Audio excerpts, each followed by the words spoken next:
Hello दोस्तों, आप सभी का स्वागत है इस वीडियो क्लास में। आज हम लोग इस वीडियो में देखते हैं झारखंड से संबंधित झारखंड के लोक नृत्य, संगीत और वाद्य यंत्र के संबंध से कुछ प्रश्नों को और उसकी व्याख्या के साथ। यदि आप इस चैनल पर पहली बार आए हैं तो आप इस चैनल को सब्सक्राइब करना ना भूलें, और यदि आपको यह चैनल अच्छा लगे तो अपने दोस्तों के साथ शेयर जरूर करें।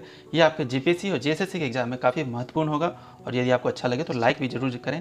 तो चलिए शुरू करते हैं आज का प्रश्न और इसकी व्याख्या के साथ झारखंड के लोक नृत्य, संगीत और वाद्य यंत्र से संबंधित प्रश्नों को। प्रश्न आपके सामने है, छऊ नृत्य के संबंध में निम्नलिखित कथनों पर विचार करें। इस नृत्य की जन्मभूमि सरायकेला खरसावां को कहा जाता है। इस नृत्य के प्रदर्शन में गुरु की उपस्थिति अनिवार्य है। इस नृत्य में मुखौटे का प्रयोग होता है। और ऑप्शन 4 है, इस नृत्य की 2 श्रेणियां हैं, हाथीयार श्रेणी और कालीभंग श्रेणी।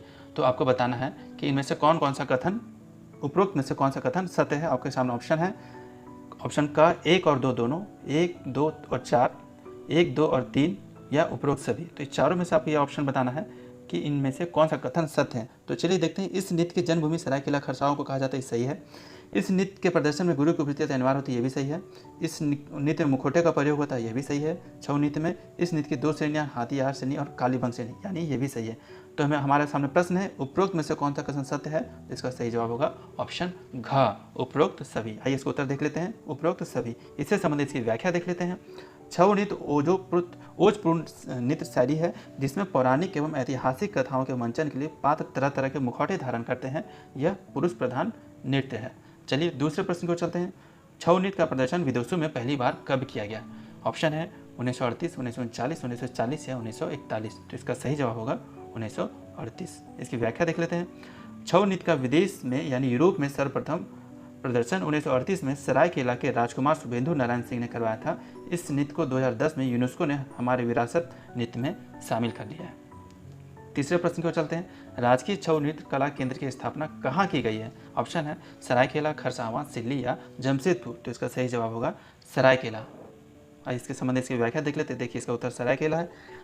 राजकीय छऊ नृत्य कला केंद्र की स्थापना सरायकेला में 1960 ईस्वी में की गई है। अगले प्रश्न को चलते हैं। चौथा प्रश्न हमारा, निम्नलिखित में से कौन सा एक झारखंड का सुप्रसिद्ध लोक नृत्य है।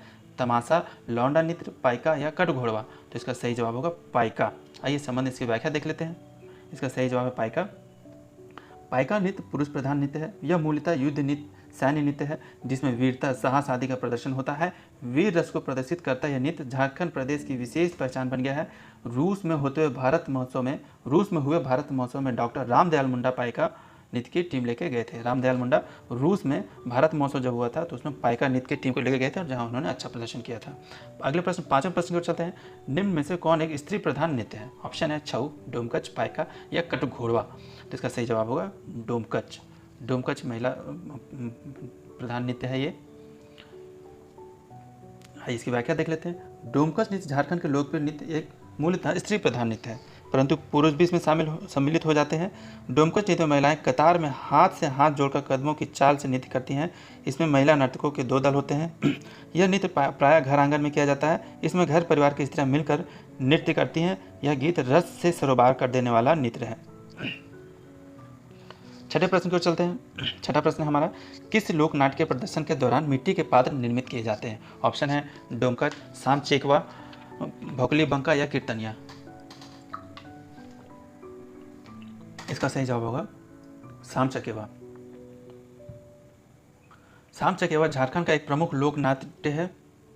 इस नाट्य के प्रदर्शन के दौरान मिट्टी के पात्र बर्तन निर्मित किए जाते हैं। सातवें प्रश्न की ओर चलते हैं। निम्न में से कौन सा एक झारखंड का प्राचीनतम वाद्य यंत्र है। मांदर, नगाड़ा, ढोल या धामस। तो इसका सही जवाब होगा मांदर। आइए इससे संबंधित की व्याख्या देख लेते हैं। इसका सही जवाब है मांदर। मांदर झारखंड के प्राचीनतम वाद्य यंत्रों में से एक है, जिसका प्रयोग सभी झारखंडी समुदाय के लोग करते हैं। प्रायः सभी झारखंडी नृत्यों में मांदर का उपयोग किया जाता है। मांदर की बनावट कुछ हद तक ढोलक जैसी होती है। अगले प्रश्न, आठवें प्रश्न को चलते हैं। ढाक झारखंड का एक प्रमुख वाद्य यंत्र है। इससे संबंध में निम्न कथनों पर विचार करें। यह ढोल के समान राज्य का प्रमुख वाद्य यंत्र है। इसका आकार ढोल तथा मांदर से बड़ा होता है। इसे कंधे से लटकाकर लकड़ी से बजाया जाता है। ये 3 ऑप्शन है, आपको बताना है कि इसमें से तीनों में से कौन सा कथन सत्य है। ऑप्शन है उपरोक्त में से कौन सा कथन सत्य है। 1 और 2, 2 और 3, 1 और 3 या 1, 2 और 3। तो इसका सही जवाब होगा 1, 2 और 3, क्योंकि इसमें तीनों सही है। ढाक झारखंड का एक प्रमुख या वाद्य यंत्र है या ढोल के सामान्य राज्य का प्रमुख वाद्य यंत्र है। इसका आकार ढोल तथा मांदे से बड़ा होता है। इसे कंधे से लटकाकर लकड़ी से बजाया जाता है। यानी इसका ऑप्शन तीनों सही है। देखिए उत्तर 1, 2, 3 सही है। ढाक झारखंड का एक प्रमुख वाद्य यंत्र है तथा यह प्रदेश के सभी समुदाय में समान रूप से प्रचलन में है। 9वें प्रश्न की ओर चलते हैं। झारखंड का वह कौन सा लोक नृत्य है जो ओजपूर्ण है तथा इसके तहत नर्तक सैनिक वेश धारण करके नृत्य करते हैं? ऑप्शन है जतरा नृत्य, पाइका नृत्य, कोरवा नृत्य या महाग नृत्य। तो इसका सही जवाब होगा पाइका नृत्य। इससे संबंधित इसकी व्याख्या देख लेते हैं। देखिए ऑप्शन सही उत्तर है इसका पाइका नृत्य। पाइका नृत्य झारखंड का प्रमुख लोक नृत्य है। इसमें वीर रस की प्रधानता है। इस अवसर विशेष पर प्रमुख नर्तक द्वारा सैन्य वेश धारण करके प्रदर्शन किया जाता है। अगले प्रश्न 10वें प्रश्न की ओर चलते हैं।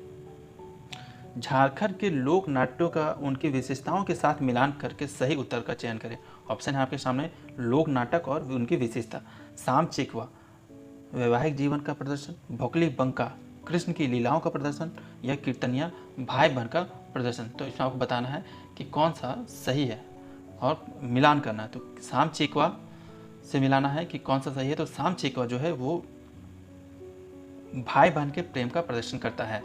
उसके बाद भोकली बंका जो है वो वैवाहिक जीवन का प्रदर्शन करता है और कीर्तनिया कृष्ण की लीलाओं का प्रदर्शन करता है। तो इसी हिसाब से इसको मैच करते हैं तो पहला ही हो जाता है, ऑप्शन का ही सही हो जाता है इसी हिसाब से। क का 3, ख का 1 और ग का 2, यानी ये सही है। तो उत्तर इसका होगा जो उत्तर का सही होगा। इसके संबंध इसकी व्याख्या देख लेते हैं। लोक नाट्य साम चेकवा के दौरान भाई बहन का प्रेम का प्रदर्शन, भोकली बंका के तहत वैवाहिक जीवन का प्रदर्शन तथा कीर्तनिया के दौरान भगवान कृष्ण की लीलाओं का प्रदर्शन किया जाता है। 11वें प्रश्न की ओर चलते हैं हम। झारखंड का राजकीय नृत्य क्या है? पाइका, सरहुल, छऊ या डोमकच। तो झारखंड का राजकीय नृत्य छऊ है, यह हमें सभी को पता है। आइए इससे संबंधित की व्याख्या देख लेते हैं। झारखंड का राजकीय नृत्य छऊ है। छऊ नृत्य का मुख्य तरीके से क्षेत्रीय त्योहारों में प्रदर्शन किया जाता है। ज़्यादातर वसंत त्योहारों के चैत्र पर्व पे होता है। इस नृत्य को पुरुष नर्तकी करते हैं जो परंपरागत कलाकार हैं या स्थानीय समुदाय के लोग होते हैं। परंपरागत एवं लोक संगीत के धुन में यह नृत्य प्रस्तुत किया जाता है। छऊ नृत्य में एक विशेष तरह का नकाब का इस्तेमाल होता है जो बंगाल के पुरुलिया और सरायकेला के आदिवासी महापात्र, महारानी और सूत्रधार के द्वारा बनाया जाता है। 12वें प्रश्न की ओर चलते हैं। मुंडा गीतों का संग्रह मुंडा दुरुंग में किसने संग्रहित किया है? ऑप्शन है W.C. आर्चर, जगदीश त्रिगुणियाद, W. जॉन्स या इनमें से कोई नहीं। तो इसका सही जवाब होगा W.C. आर्चर। ये थोड़ा विषय से संबंधित अलग प्रश्न आ गया है, फिर भी इसे देखा जा सकता है कि मुंडा गीतों का संग्रह जो है वो एक संगीत की कैटेगरी में आता है। मुंडा दुरंग किसने संग्रहित किया है? तो ये W.G. आर्चर होगा। वर्ष 1961 में W.G. आर्चर ने मुंडा गीतों को मुंडा दुरुंग में संग्रहित किया। इनके द्वारा 3000 संथाली गीतों को होर सोरेन गीत संग्रह में संग्रहित किया गया है। 13वें प्रश्न की ओर चलते हैं। झारखंड में कौन सा गीत वर्षा ऋतु के पावस काल में गाया जाता है? देवी गीत, बिहा गीत, झंझाइन गीत या कजली गीत? तो इसका सही जवाब होगा कजली गीत। इसकी व्याख्या देख लेते हैं। कजली नामक गीत वर्षा ऋतु में पावस काल में गाया जाता है। प्राचीन काल से सावन भादो के महीने में कजली गाने का प्रचलन रहा है। ये स्त्री प्रधान गीत है। इसे विरह गीत भी कहा जाता है। एक प्रकार से कहा जाए तो कजली संयोग में भी वियोग की अनुभवजन्य पीड़ा की अभिव्यक्ति का नाम है। 14वें प्रश्न को चलते हैं। निम्न में से किस नृत्य को नचनी खेल की नृत्य कहा जाता है? पाइका, जनानी झूमर, कली या बंगला झूमर? ऑप्शन आपके सामने है और आंसर भी आपके सामने है। इसका सही जवाब होगा कली। इसकी व्याख्या देख लेते हैं। कली नृत्य को नचनी खेली नृत्य भी कहा जाता है। इस नृत्य में नर्तकी द्वारा खूब साज सज्जा की जाती है। कभी कभी इस नृत्य में नगाड़े, ढाक, ढोल, मांदर, शहनाई का भी प्रयोग किया जाता है। 15वें नंबर के प्रश्न को चलते हैं। निम्न में से कौन सा नृत्य गाय और गौशाला पूजन के लिए होता है? दोहा, बिहा, सोहराय या सक्रात? तो इसका सही जवाब होगा सोहराय। मवेशियों के लिए मनाए जाने वाले त्यौहार सोहराय के दौरान यह नृत्य किया जाता है। गाय तथा गौशाला की पूजा के समय यह नृत्य किया जाता है। कौन सा नृत्य फसल ग्रहण करने के उपलक्ष्य में किया जाता है? जूमनमा नृत्य, हो नृत्य, मागे नृत्य या इनमें से कोई नहीं? तो इसका सही जवाब होगा जूमनमा नृत्य। इससे संबंधित इसकी व्याख्या देख लेते हैं। यह नृत्य नई फसल ग्रहण करने के उपलक्ष्य में किया जाता है। महिलाएं एवं पुरुष दोनों इस नृत्य में शामिल होते हैं तथा सामूहिक रूप से नृत्य किया जाता है इसमें।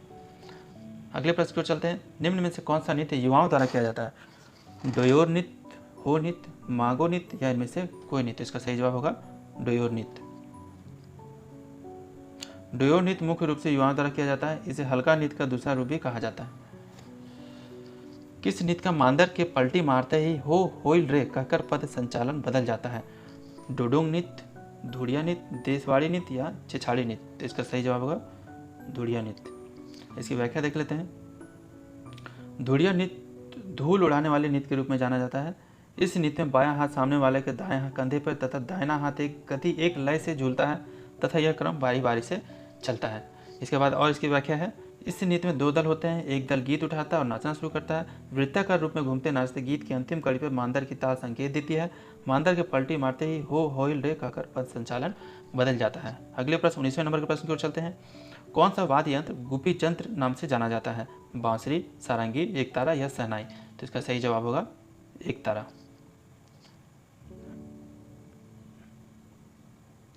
एकतारा वाद्य यंत्र को गोपी यंत्र नाम से जाना जाता है। इसमें एक ही तार लगा होता है। इस वाद्य यंत्र को झारखंड में अक्सर साधुओं एवं फकीरों के पास देखा जाता है। आइए 20वें नंबर के प्रश्न को देखते हैं। कौन सा वाद्य यंत्र मुंह से फूंकर बजाया जाता है? सुशीरवाद, अनुबद्धवाद, ढोल या इनमें से कोई नहीं? जिसका सही जवाब होगा सुशीरवाद।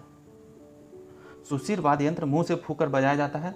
सुशीरवाद यंत्र के अंतर्गत मुंह से फूंकर बजाए जाने वाले वाद्य यंत्रों को रखा जाता है। इस श्रेणी में बांसुरी, शहनाई, सिंगा, निशान, शंख तथा मदन भेरी आते हैं। चलिए इस वीडियो का आखिरी प्रश्न 21वां प्रश्न। कौन सा वाद्य यंत्र सारंगी के समान है? भुआंग, बनम या बनाम, ढोल या ढाक? इसका सही जवाब होगा बनम या बनाम। इससे संबंधित इसकी व्याख्या देख लेते हैं। बनम सारंगी के समान वाद्य यंत्र होता है। इसके ऊपर का भाग पतला होता है तथा नीचे की ओर मोटा होता है। इसकी आकृति लंबे मुद्गर के समान दिखाई देती है। इस वीडियो में बस इतना ही दोस्तों। हमने पूरी कोशिश की है कि इम्पोर्टेंट क्वेश्चन जो झारखंड के लोक नृत्य, संगीत और वाद्य यंत्र से संबंधित है, हमने एक सार बना के 21 प्रश्नों का सार बना के इसमें रखा है।